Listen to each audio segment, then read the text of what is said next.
Dirtle Magic. Thank you for tuning in to Dirtle Magic. Please subscribe and hit that notification bell if you like the content you see here today, and leave a like and share the video with someone you might think is interested.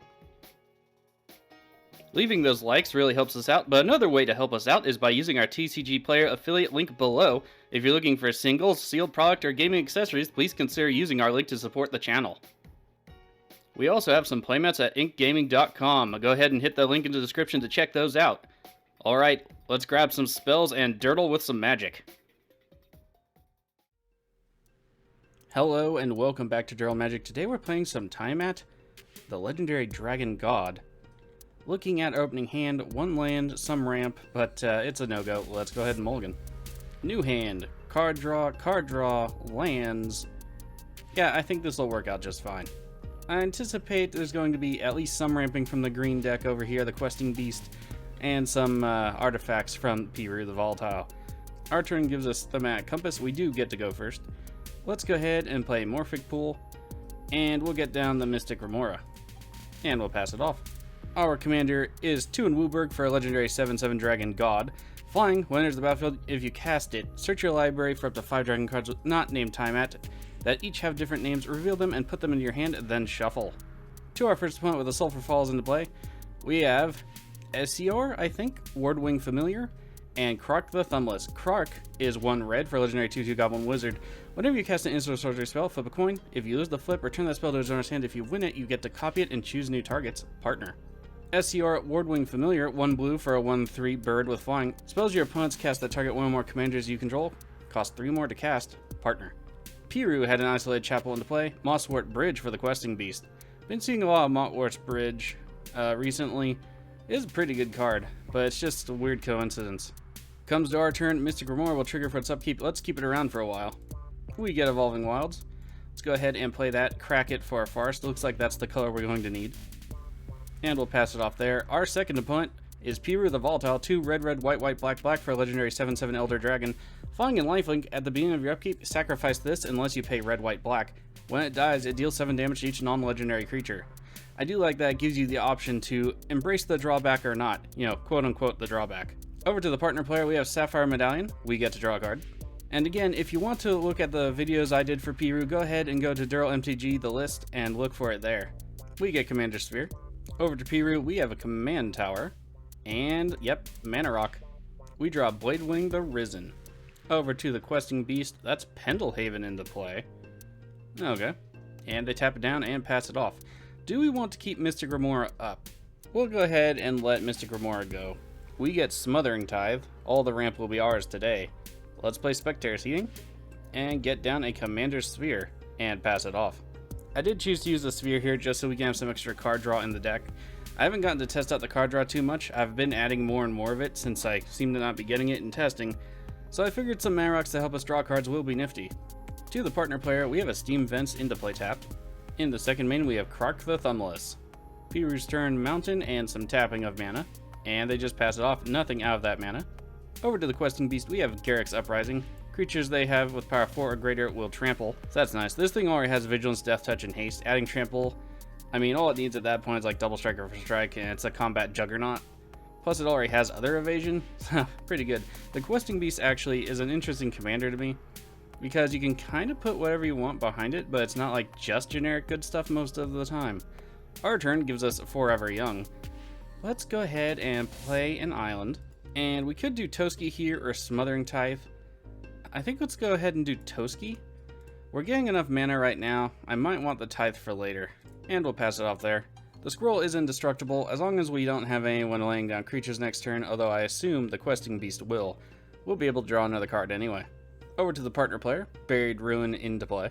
It's Krark-Esior, Wardwing Familiar coming down, so both of their commanders essentially have Ward 3. Although I should note it does not cover abilities. That's it for the partner player. Over to Piru, Mountain into play. It's Shadrix Silverquill. I consider the Shadrix for this deck. This deck's not exactly political. I don't want anyone drawing answers to our dragons, and I don't want anyone having flyers that can chump block my dragons, so I cut him from the early design. Piru will draw a card. Questing Beast will get a counter on each creature they control. That's what it looks like. Questing Beast getting nothing out of it. Good play. Over to said Questing Beast. We have Jackalope Herd. Whenever you cast a spell, return this to its owner's hand. Okay, now I'm intrigued. Why? Krark's Uprising will trigger for the first time this game. They get to draw a card. The repeated card draw is nice, but I mean, it's green. That kind of just happens anyway, so I wonder why this include. To our turn, we get a mountain. Let's go ahead and play it. And I guess we'll get down... We'll risk the Smothering Tithe and get down the Thematic Compass and just see how things go. Let's see if the partner player has any counter magic. This would be the time to use it, I think. They do not. Let's go ahead and attack. We have to, which is a sad face. We'll attack into the partner player. They might let it through, although I doubt it. Toski being a 1/1 isn't why it's in here. It's for that card draw on our dragons. Unfortunately, the Dragon is a little bit harder to come by. Plus, it costs a lot more mana. Wardwing in for the block. Yep, that's legit. Alright, we will pass it there. Hopefully get some treasure off the Smothering Tithe, although I'm not too worried about it, but it would be a nice boon to our strategy going forward here. Our Tithe triggers for the first time this game. They are paying the 2 for it. That's a sad face. Nothing else out of the partner player this turn. Interesting. They also didn't play land. 7 cards in hand, though. Seems like so far that's a pretty low to the ground deck, but we'll have to wait and see. Piru does not pay for the Tithe. We get treasure. Straight to combat. Shadrix triggers again. Let's see what modes they'll choose this time, if any. You do have to choose 2 or nothing. They're picking Questing Beast again. Let's see. Probably a 1/1 counter, if I had to wager, and the draw card will go to Piru. In fact, does so. Tithe triggers again. We get a treasure. No combat out of Piru. Jackalope is stronger. Second main, Thought Vessel for Piru the Volatile. Sacred Foundry into play untapped. Down to 36. It's Felden of the Third Path. That is an interesting include. So Felden would be immune to Piru, and you can bring it back and just have it die repeatedly, as long as they keep it in their graveyard, and these colors aren't bad on the recursion either. To the Questing Beast, we get another treasure. Shiny. Opal Palace into play. It's the Questing Beast. Jackalope will return to its owner's hand. Still really wondering about that. I'm very intrigued. Krark's Uprising will trigger. They'll draw a card. And we get shiny treasure. Let's see where they'll attack. It does have haste. I assume they're going to attack into us. Yep, pretty legit. We take 5 commander from the Questing Beast down to 35. Coming to our turn. They do have to discard a card though. Let's see what they do. They discard a forest and we get Temple Garden. Going to play Temple Garden untapped for the turn. And then let's go ahead and summon our commander. Tiamat, the Dragon God. I really feel like that should actually be in the name, but there's like no room. Let's go ahead and search our library for some dragon cards. Okay, I do want to be able to cast one other thing from our hand this turn. We do not have colors for Bolas, unfortunately. Kinda screwed that one up. We can do Innistrad Predator, though. Oh, I did add Shadrix. Need to take that out. Let's get Terror of the Peaks, Scalelord Reckoner, Innistrad Predator, Dromaka, and the Boneyard Scourge. And let's go ahead and summon that Predator. And let's go combat. We have to attack with the Toski. Still nowhere really to send it, so I guess we'll just send out the Questing Beast and see if they block it or not. I assume they're going to. It is indestructible, so we don't have to worry about that Death Touch. Yep, it's a block. And we'll pass off. We do have to discard. We will be discarding the Boneyard Scourge because we can get it back. To the partner player's turn, no payment for the Tithe, we get treasure. It's the Thrill of Possibility. Let's see if they win the flip. They do not. It goes back to their hand. Thrill of Possibility again. I don't think they won the flip that time either. Sad face for them. Although I do really like Krark as a, I don't know, just as a magic card. I really like it. We have Elish Norn Grand Cenobite come down for Piru. Oh, I hate the Creators. They're such a pain. There goes Toski. Sad face. Krark hits the bin as well. Well, to the command zone anyway. I did check the log. They did lose both flips, so those discards are only from the additional cost to cast the spell. Just wanted to have that clarified up. 2 combat for Piru. Shadrix will trigger. We are going to get either an Inkling or a 1/1 counter on our guys. We would get an Inkling, except it immediately dies. Nicely played. I assume they're going to attack into us, because we tend to be scary. Yep. That's the problem with Tiamat. 5 colors, dragons. People know it fairly well thanks to the Dragon. Things get complicated fairly quickly. I did add a bunch of removal to the deck. After testing, we have not run into any of it, so it is a bit of a sad face.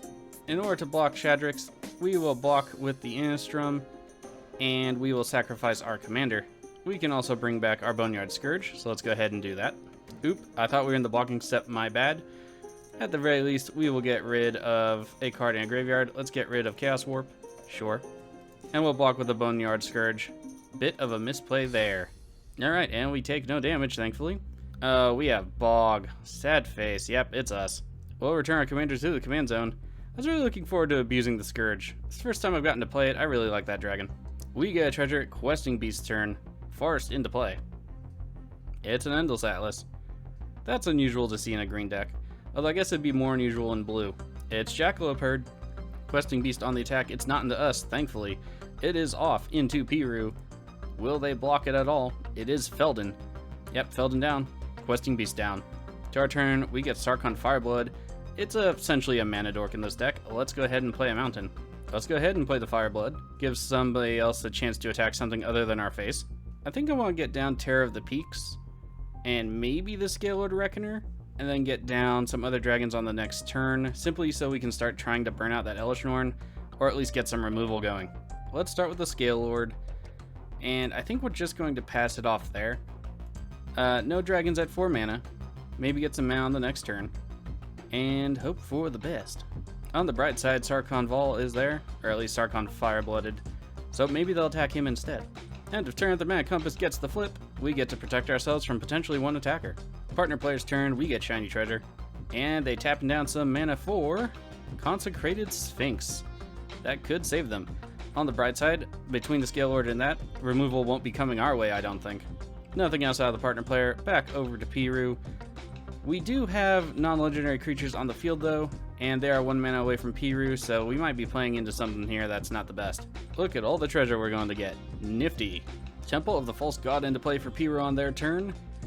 That is definitely a Piru at some point. Shadrick's Silver Quill going to combat. Let's see what they're going to do. They're picking the Questing Beast player. The Inkling will immediately die. Their creatures will get 1/1 counters. Oh, my mistake. They get an Inkling. The Questing Beast gets a 1/1 counter on their creature. Probably because it gets bounced. Very shrewd playing by the Piru player on Shadrick's. Okay, here's the attack. Off into Sarkhan. Yeah, it's fine. I don't really care about Sarkhan. That was the whole point. No blocks. And Sarkhan hits the bin. Thank you for your sacrifice. Second main phase, is it going to be Piru? It is Piru the Volatile. Hopefully we will draw some removal for that. Otherwise, our boards are getting wiped pretty well. It needs to be exiling removal as well. Otherwise, it's just not happening. Over to the Questing Beast. We have some triggers on the stack. They also don't have a sacrifice outlet like we tended to run in Piru, so at least it won't immediately die in response to anything and wipe the board. That would be sad. We are floating in the treasures now. Hopefully we draw something cool, like card draw. Speaking of, Endless Atlas is activated for the Questing Beast. Nothing more of the Questing Beast. That's a bit of a sad face. Okay, looks like it's up to us. Hopefully we draw some card draw or removal. It's a Plains. That's not helpful. Well, okay, let's go ahead and play the Plains, and then we will tap down the Commander Sphere for some mana, rather, and draw a card with it. We get Ball, get Recovery. I mean, that would get back the Commander Sphere for us to draw another card, or Sarkhan. Let's go ahead and get back Sarkhan. And we'll cast him. We'll discard Terror of the Peaks and draw a card. Dragonlord Solomgar. Interesting. Well, that does give us some nifty options. Let's go ahead and summon the Dragonlord. Let's go ahead and take Piru away. And should we blow the board now? It would give us some life. So, I think we are going to do that. Let's sacrifice Piru. We lose our non-legendary dragons. Immerstrom Predator will trigger. I guess we don't get to exile anything if it dies. Sad face. We do gain up to 68 life though, and wipe out a few other things. And we'll play Dragonlord Dramonka. And we'll pass it off there. So that turned out okay. I would have preferred to be able to get rid of Piru and like shuffle it into their deck or something, but that's just not something we can do at the moment. I assume they're also going to attack Sarkhan again, which I'm more or less fine with. Over to the partner player. We get a treasure. They have 12 cards in hand at the moment. Land into play. Did they reveal a land? It is a mountain, yes, because it is one of the snarls, Frostboil in particular. We have double vision, so lots of copying going to happen in that deck, I suppose. Wonder if they run any of the Magecraft triggers. End of the partner player's turn, they will have to discard 3 cards. Let's go ahead and see what those are. To Piru's turn, more treasure for us. Let's see, do they have enough mana to resummon their commander? Probably with 1 more land drop. There's a Smoldering Marsh into play. Straight to combat. I imagine we're going to get attacked to the face. I think they might leave Sarkhan alone at this point. Do we want to take 15 though is the question. We probably do in interest of the long game, but it's going to hurt. They will choose to draw a card. Questing Beast will get a number of 1/1 counters on the creatures, which of course ends up being nothing. We get another treasure for the trigger off Shadrix. Let's see if it comes to the face. Okay, we actually have Shadrix off into Sarkhan and Elesh Norn off into the partner player. I think I want to block here with Solomgar. Let's block with Solomgar. I want it to be dead anyway. We can use Bladewing the Risen to bring it back and steal the Elesh Norn. That is one of my more favorite things about the players, is if you can take them away from the people playing them. Our dragon goes down. Damage to the partner player is... Damage is good. They are down to 35. Second main, we have an Arcane Signet out of the Piru player. They're tapping down mana. Ooh, we have Gonti, Lord of Luxury. I imagine they'll be targeting us. Oh, they're actually targeting the partner player. That is a surprise. Tail's End, they counter the triggered ability.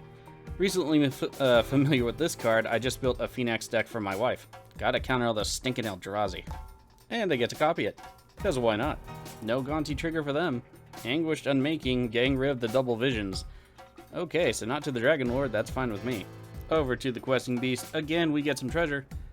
Let's see what they're going to do with the turn. It's Beast Whisperer. And an Endless Atlas activation.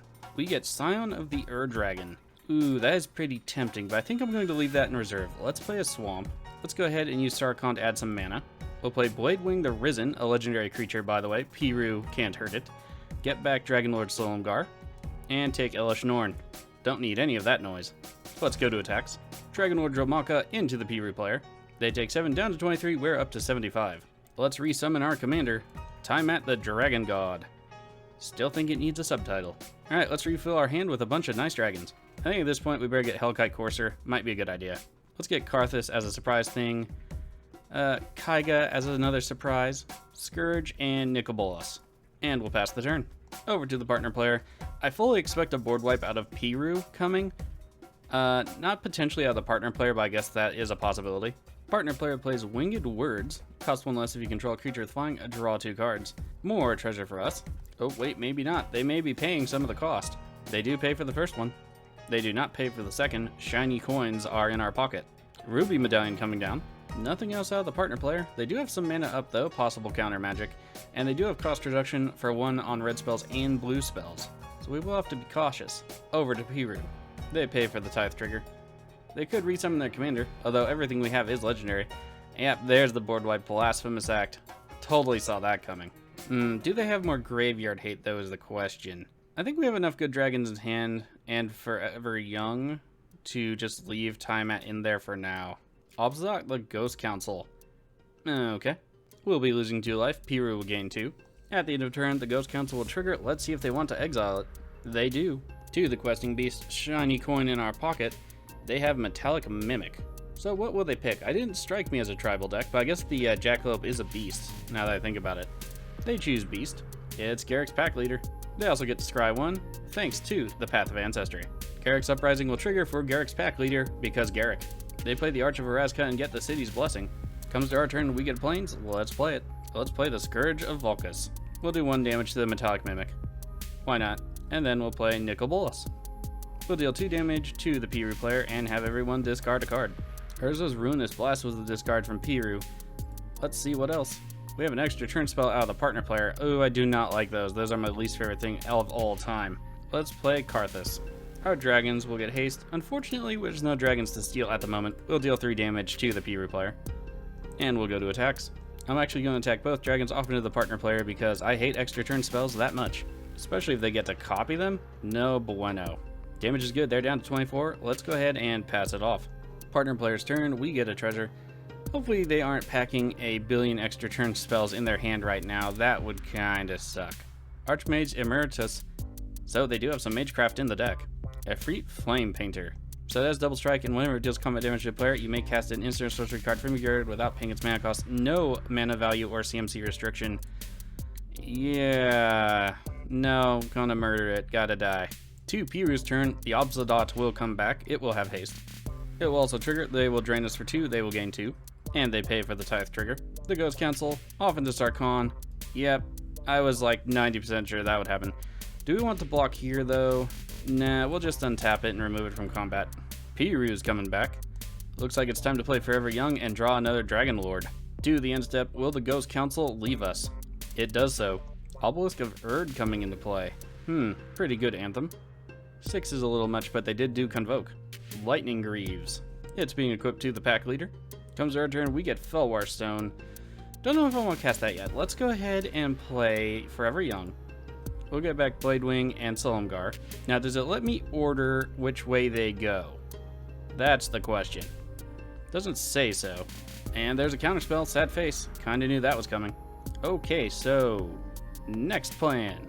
Let's go Scion of the Ur-Dragon. We have Unsummon. It's targeting the Scourge of Valkus, that's fine. Don't necessarily need that for the plan. And they're tapped on mana over there on the partner player's side, so that works for me. Now let's hope they don't have a free counterspell. And let's go to attacks. On the attack, we will activate the Scion, and it will become Teneb the Harvester, because I like to recur my things. Damage is good there, down to 7. Let's go ahead and get back the Bladewing the Risen, which will come into play. We'll get back Dragon Lord Silumgar, and we will steal Piru. Not too shabby. We'll use Sarkhan to add some mana to our mana pool. Let's go ahead and do red. We do tap the Spires of Araska here, so we do leave ourselves a little bit open, but getting down the Scourge for some extra defense is fine. And we'll attempt to take the partner player out of the game. And there they go, good game to our opponent. But I hate extra turn spells, I'm sorry. Pass it off. They will drain us for 2, the Ghost Council comes back into play. They will go up to 24, we will go down to 69. Oh, and they quit the game, okay. Well, yeah, we did put a lot of pressure on them. And we do lose Piru, sad face.